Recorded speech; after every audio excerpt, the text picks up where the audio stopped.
Senior administrator government girls high school پھوکٹ آج ایک انتہائی اہم ایشو کی طرف توجہ دلانا چاہتی ہوں، بلکہ میں اس بات کو ہائی لائٹ کرنا چاہتی ہوں کہ میں اس وقت کتنی کریٹیکل سچویشن سے گزر رہی ہوں۔ میری عزت، جان، مال، میرے بچے، میری فیملی کی جان کس قدر خطرے میں ہے۔ میں بہت زیادہ ہراسمنٹ کا شکار ہوں اس ٹائم۔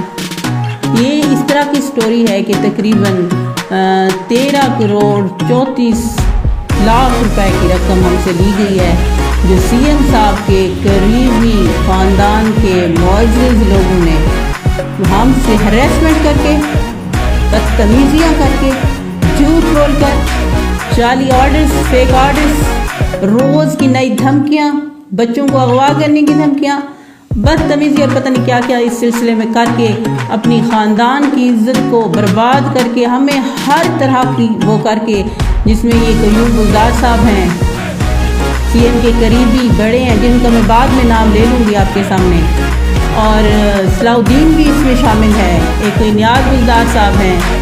ان لوگوں نے ذل ذلیل کر کے لوگوں کی، غریب لوگوں کی پیمنٹ ہم سے وصول کی ہیں، جس کی نہ تو ابھی تک ہمیں ریکوری ہوئی ہے اور نہ ہی ان کے آرڈرز وصول ہوئے ہیں۔ میں خود ایک بلدار فیملی سے تعلق رکھتی ہوں۔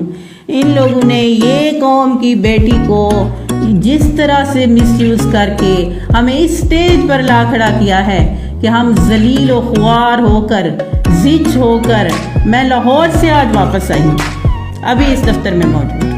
میں نے اپنی جو یونینز ہیں، اپنی ڈپارٹمنٹ کے لوگ ہیں، ان سے بھی کانٹیکٹ کیا ہے، وہ انشاءاللہ، اور اس دفتر کے تھرو سے میں میسیج دینا چاہتی ہوں وزیر اعلیٰ صاحب کو، وزیر اعظم صاحب کو، اپنی پاک فوج کو، خدارا ہمیں اس ظلم سے نجات دلائیں۔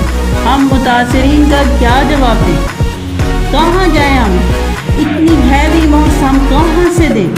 میں اپنی جیولری تک بیچ کے لوگوں کو ابھی تک تو دے چکی ہوں، مزید مجھ میں نہ ہمت ہے، نہ سکت ہے، نہ ہمارے پاس کچھ اب بچا ہے۔ خدارا اس ظلم سے نجات دلائی جائے۔ ہم بہت پریشان ہیں، میں بہت زچ ہو چکی ہوں، اس میں اور بھی ہیں ان کے کوئی قریبی۔ یہ کس طرح کا ہم نے تو خوشیاں منائی تھیں کہ یہ ہمارے علاقے کے جو ہے نا سی ایم صاحب بنے ہیں۔ میں صحیح بات کہہ رہی ہوں، میں اس وقت جی سی یونیورسٹی میں تھی، میں نے لوگوں کو کھانا کھلایا۔